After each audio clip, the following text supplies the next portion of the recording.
Good morning guys. അപ്പോൾ ഞങ്ങളിന്ന് ദോശമാവ് റെഡിയാക്കിയാണ്. ദോശമാവാണ് ഇന്ന് ചെയ്യുന്നത്. ദോശ ചുടാനായിട്ട് ചട്ടി എളുപ്പത്ത് വെച്ചിട്ടുണ്ട്.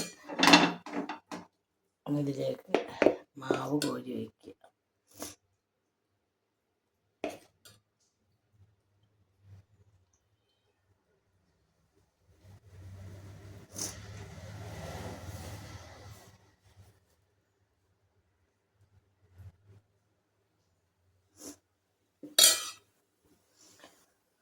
തക്കാളി ചട്നിയാണ് ഉണ്ടാക്കാൻ പോകുന്നത്. തക്കാളി ചട്നിക്ക് തക്കാളി സവാളയൊക്കെ ഇട്ട് മിക്സിയിലിട്ട് അടിക്കുകയാണ് ഗേസ്. മിക്സിയിലിട്ട് അടിക്കുകയാണ്.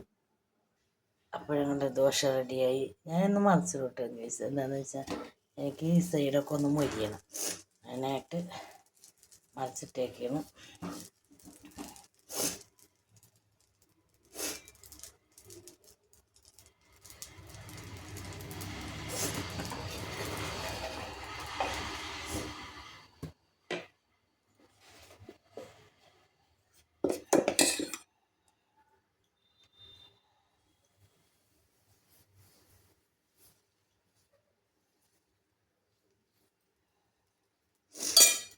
അപ്പോഴേക്കും തക്കാളി ചമ്മന്തിൻ്റെ പണി നോക്കാം. അടിഞ്ഞിട്ടില്ല, അപ്പോൾ ഗേസ് തക്കാളി ചമ്മന്തി റെഡി ആയിട്ടുണ്ട്. അത് നമുക്ക് ബൗളിലേക്ക് വയ്ക്കാം.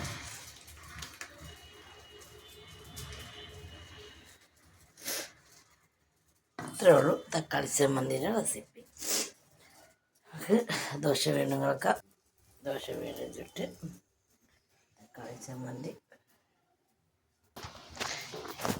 ഇത്തിരി വിനാഗിരിയും കൂടി ഇതിലേക്ക് ഒഴിച്ചു കൊടുക്കുക.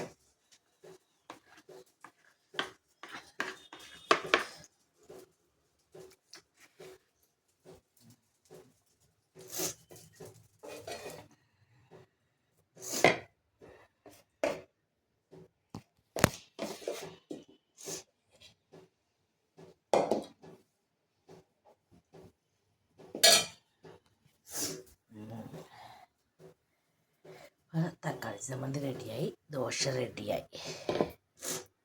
പിന്നെ ചായ കട്ടൻ ചായ ഉണ്ട് ഇവിടെ ഇഷ്ടപ്പെട്ട.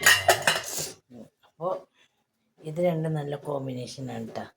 സൂപ്പർ, നല്ല പൊളിയാണ് കേട്ടോ, സൂപ്പർ.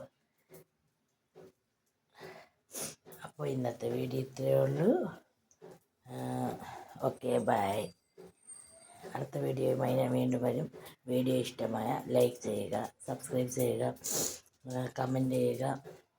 ഇഷ്ടപ്പെട്ടില്ലെങ്കിലും അത് തന്നെ പറയുക. Okay, bye, tata. എല്ലാവർക്കും ഒന്നുകൂടി ഗുഡ് മോർണിംഗ്.